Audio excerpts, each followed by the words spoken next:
Pada zaman Nabi Musa ini, di antara keutamaan-keutamaan Musa itu sebelum menjadi Nabi dan Rasul, dipersiapkan oleh Allah.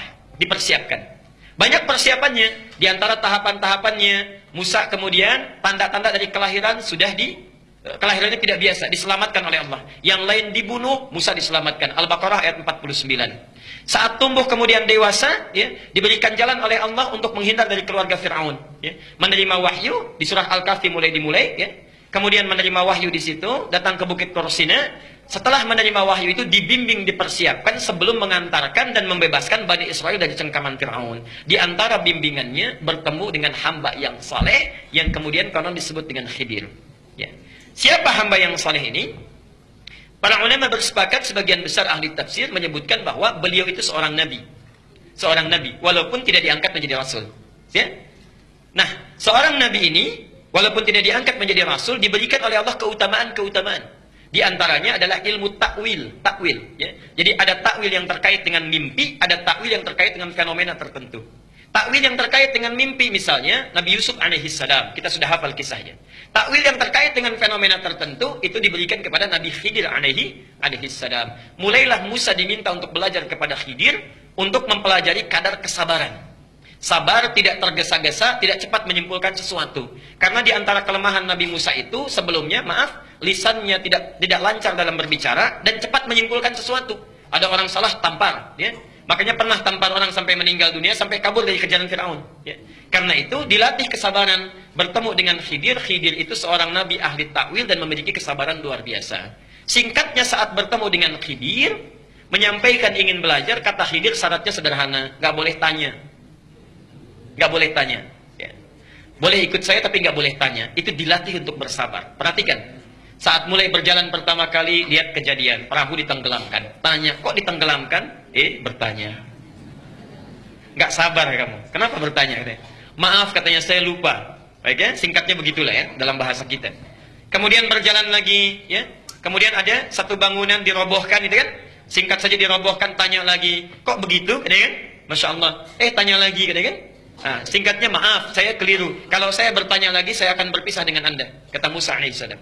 Singkatnya bagian yang terakhir, ya, bertemulah dengan seorang anak, tiba-tiba tanpa bicara apapun, Khidir mewafatkan itu. Ya, Khidir mewafatkan, bukan membunuh, tapi mewafatkan dengan izin Allah Subhanahu Wa Taala. Ketika diwafatkan, kaget Musa luar biasa, langsung mengeluarkan statement, nggak bisa ditahan. Ya.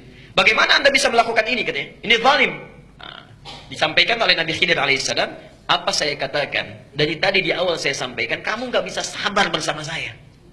Kamu nggak bisa sabar bersama saya. Ya. Baru kemudian Nabi Khidir menyampaikan, semua perjalanan kita itu telah ditetapkan oleh Allah, takwilnya disampaikan karena ini berupa perintah. Diterangkanlah masing-masing kisahnya. Ya. Singkatnya sampai kepada anak yang saleh itu kenapa diwafatkan? Karena Allah memerintahkan Nabi Khidir untuk mewafatkan, karena orang tuanya yang sangat saleh seringkali berdoa memohon kepada Allah untuk menjaga anak-anaknya dan membimbing mereka supaya menjadi anak yang saleh. Diwafatkan anak ini karena takdirnya nanti dia akan berubah menjadi anak yang buruk. Terpengaruh oleh lingkungan dan sebagainya, berubah menjadi anak yang buruk, ajalnya tiba pada saat itu. Diwafatkan oleh Allah, kemudian dalam keadaan baik dan akan diganti dengan anak yang saleh lagi karena kedua orang tuanya meminta anak yang dilahirkan dalam keadaan yang saleh. Masya Allah. Setelah diterangkan semuanya itu, kemudian Musa mulai tersadar. Disitulah kemudian hikmah. Nah, ini yang dimaksudkan. Hikmah yang disebutkan dalam pelajaran Khidir alaihissalam didapatkan oleh Musa.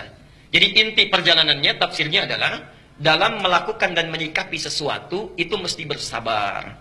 Amati dulu. Jangan cepat menyimpulkan. Kalau Nabi saja, Rasul saja diminta bersabar, diminta melihat, mengamati sesuatu itu segalanya dengan detil, jangan cepat memberikan kesimpulan, latah dalam menjawab, apalagi kita yang bukan Nabi, bukan Rasul. Ini pelajaran khususnya bagi para ustadz, para ulama, jangan mudah memberikan fatwa, ditanya A, dijawab A, tanya 1, dijawab 10, macam-macam, Masya Allah. Ya? Mesti takut kepada Allah. Takut. Hati-hati dalam memberikan fatwa, bersabar dalam memberikan hukum. Ya. Dari pelajaran inilah kemudian didapatkan oleh Musa. Lalu mulailah datang dengan Nabi Harun alaihissalam, mulai untuk membawa Fir'aun kembali kepada ajaran Islam. Sudah punya modal kekuatan, punya modal kesabaran. Jadi nanti kalau Fir'aun caci maki, nggak dibalas dengan caci maki. Kalau Fir'aun marah-marah, tidak dibalas dengan marah-marah. Karena bekal sabarnya sudah ada sebelumnya. Itu kira-kira tafsir cepatnya. Nah, rahasia satu yang jarang orang baca. Ada satu rahasia yang sangat besar yang harus Bapak Ibu garis bawahi. Kenapa anak tadi diwafatkan? Saya sampaikan karena orang tuanya seringkali berdoa. Nah, Bapak Ibu sekalian, di dalam Quran itu ada banyak ayat yang menerangkan doa orang tua sangat berpengaruh kepada anak. Sangat berpengaruh kepada anak. Saya berikan 3 contoh misal, dengan cepat saja. 1, Quran surah ke-7 Al-A'raf ayat 189. Quran surah 7 ayat 189. Insyaallah. Ada? Oke. Sudah, saat Adam bertemu dengan Hawa, kemudian melakukan hubungan suami istri, Hawa mulai mengandung, kandungan ringan sampai berat, ya. Kemudian, perhatikan, poinnya, lihat ujung ayatnya. Saat menjelang masa persalinan itu, da'awallaha, suami istri itu kemudian berdoa, Adam dan Hawa kemudian berdoa, la in ataitana shalihan lanakunanna minasyakirin. Ya. Suami istri berdoa sebelum dilahirkan. Kalau dalam bahasa kita, bahasa bebasnya, misal suami berdoa, duhai Allah, dalam rasa sakit yang tengah dirasakan istriku ini saat akan dia menjalani persalinan, mohon ya Allah, dalam sakit yang dia emban dalam menerima amanahmu ini, mohon ganti rasa sakitnya dengan anak soleh yang akan dia lahirkan. Tentu kami akan merasa bersyukur dengan itu. Ibu juga begitu. Ya. Saat sakit dalam keadaan mengandung, menjelang masa persalinan, ya, yang dilakukan jangan banyak mengeluh. Aduh Pak sakit, aduh Pak pijitin ini, aduh Pak miring sini sakit. Perbanyak doa. Perbanyak doa. Karena orang-orang yang tengah mengandung, orang-orang yang tengah menerima amanah Allah dalam lelahnya, doanya cepat terkabul. Doanya cepat terkabul. Duhai Allah, dalam sakit yang tengah saya rasakan ini, mengemban amanahmu, mohon ya Allah, ganti rasa sakit ini dengan lahirnya anak soleh yang telah engkau tetapkan. Tentu saya akan sangat bersyukur kepadamu, ridha dengan sakit yang saya terima ini. Kalau saya sudah bermohon dalam keadaan demikian, belum juga engkau kabulkan. Dengan cara apa lagi saya mesti bermohon kepadamu ya Rabbal Alamin? Boleh. Masya Allah, itulah yang pernah dilakukan oleh Nabi Adam alaihissalam, diikuti oleh Nabi Yakub ketika punya anak Yusuf dan 11 saudaranya, dari beberapa istri yang berbeda. Yusuf punya anak namanya Bunyamin, dari ibu namanya Rahil. Nah, 10 saudara yang lain itu cemburu kepada Yusuf. Saya persingkat, berencana untuk membunuh Yusuf. Kumpul di satu tempat di samping rumah. 9 orang mengusulkan, uqtulu Yusuf, bunuh saja Yusuf. 1 orang mengusulkan, jangan bunuh, lemparkan fi ghayabatil jub. Lemparkan ke tempat gelap saja, nggak usah dibunuh. Nanti akan dibawa oleh pedagang menjauh dari kita. Saya mau tanya, maaf, kalau ada musyawarah, 9 orang memutuskan A, 1 orang memutuskan B, mana yang diambil? 9. Dan setan kalau sudah maksiat gak akan nanggung. Datangnya nodong, ya. Datang ke angkot mau nodong, begitu teriak nusuk, ya. Nanggung, yang lainnya pun dilukai juga. Setan gak akan nanggung. Tapi yang ini luar biasa. Begitu 9 mengusulkan bunuh Yusuf, yang 1 mengatakan jangan bunuh. Ternyata yang 1 ini yang diterima, bukan yang 9. Yang 1 yang diterima. Apa penyebabnya? Para ulama menyampaikan itu karena doa Nabi Yakub alaihissalam yang sering berdoa supaya Allah bisa menjaga mereka untuk tidak melakukan perbuatan yang keji. Jelas sampai di sini? Ya. Maka saya mohon sebesar-besarnya berdoakan anak-anak kita. Kalau bapak ibu yang belum hafal Quran sampai sekarang, jangan cegah anaknya hafal. Ya.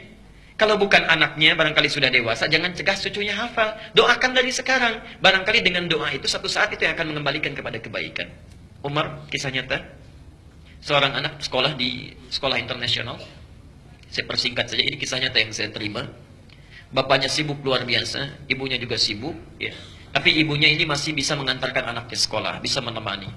Kalau di sekolah internasional kan suka ada hari ayah ya, Father Day ya, hari ayah. Dan anak-anak berkreasi supaya dilihat ayahnya. Masya Allah, kalau anak-anak yang lain itu setiap hari ayah yang datang bapaknya. Anak-anaknya tampil, ada yang nyanyi, ada yang bermain macam-macam, ada yang puisi. Cuma Umar saja yang bapaknya nggak pernah sempat hadir. Karena saking sibuknya luar biasa. Insya Allah. Yang diutus ibunya lagi. Satu kali, ibunya berkata kepada bapaknya, bukankah kamu sudah berjanji akan datang? Penuhi janjimu. Kasihan anak kita. Disebutkan setiap kali datang selalu bapaknya. Kalau orang lain bapaknya, kalau kita ibunya. Saya mohon kamu datang. Bapaknya agak malas-malasan kemudian datang. Saya persingkat, duduk bagian paling belakang. Singkatnya, ketika Umar diminta maju untuk perform, ini luar biasa, terkejut hadirin yang ada, karena tidak memilih untuk bernyanyi, tidak memilih membacakan puisi, tapi hanya 1 kalimat yang diungkapkan. Miss, saya ingin bacakan Quran surah An-Naba. Oke. Saya ingin panggil dulu guru saya, Ustadz Ali katanya. Yang dipanggil bukan bapaknya, Mr. Ali dipanggil. Datanglah Mr. Ali itu, bapaknya kaget melihat begini. Masya Allah. Mr. Ali ini diminta oleh anaknya Umar tadi untuk menguji. Silahkan lihat bacaan saya. Begitu dibaca, amma yatasaalun sampai ayat 5 dari 40 ayat, kata gurunya itu, Mr. Ali, cukup. Bacakan ayat 9, dibacakan. Bacakan ayat 20, dibacakan. Bacakan ayat 30, dibacakan. Masya Allah. Hafal dengan nomor ayatnya. Di akhir perintahnya, lalu bertanya gurunya itu, Mr. Ali, Omar, apa yang menjadikan engkau begitu ingin menghafal Quran? Sampai hafal surat An-Naba ini dengan ayat-ayatnya. Perhatikan jawaban Umar. Saya pernah mendengar guru menyampaikan pada saya, kalau bisa membaca Quran dan menghafalkannya, maka di hari kiamat nanti saya akan membawa mahkota dan bisa dipakaikan di kepala ayahanda dan ibunda saya. Jadi saya itu mendengar hadis itu ingin satu saat memberikan hadiah kepada ayahanda dan pada ibunda. Di akhirat nanti saya ingin pakaikan dengan tangan saya sendiri kepada di kepala ayah dan ibu saya. Masya Allah. Bapaknya di belakang langsung lari. Dipeluk Umar itu, dicium kakinya minta maaf, ya, langsung digendong dibawa pulang. Bapak ibu sekalian, saya tidak ingin terjadi Anda semua terjadi seperti ini, ya, atau mengikuti kisah ini. Maka mohon maaf sebesar-besarnya. Kadang-kadang Anda sesibuk apa sih para ayah itu? Kadang-kadang lupa kita, kadang-kadang kita lupa. Datang berangkat gelap, pulang juga gelap, nggak pernah lihat anak. Apa yang Anda inginkan? Bukankah kita mencari rezeki untuk kembali kepada keluarga? Masya Allah. Mana waktu yang kita sudah berikan untuk anak-anak kita? Nabi Ibrahim, Nabi, Rasul, bebas dari kesalahan, disebut Khalilullah, masih jalan kaki dari Palestina ke Mekah untuk lihat anaknya, sampai tumbuh dewasa luar biasa. Antum bukan Nabi, bukan Rasul, Masya Allah, tidak jelas surganya. Sesibuk apa? Kadang-kadang anak kita tidak kita perhatikan. Keluarga menunggu, bahkan Masya Allah 8 jam sudah nunggu-nunggu ingin main. Anda datang ke rumah saja masih membawa pekerjaan kantor. Masya Allah, kapan untuk keluarganya? Ya. Karena itu bertakwalah kepada Allah. Saya kira itulah kisah Ashabul Kahfi dengan hal-hal yang mengiringinya.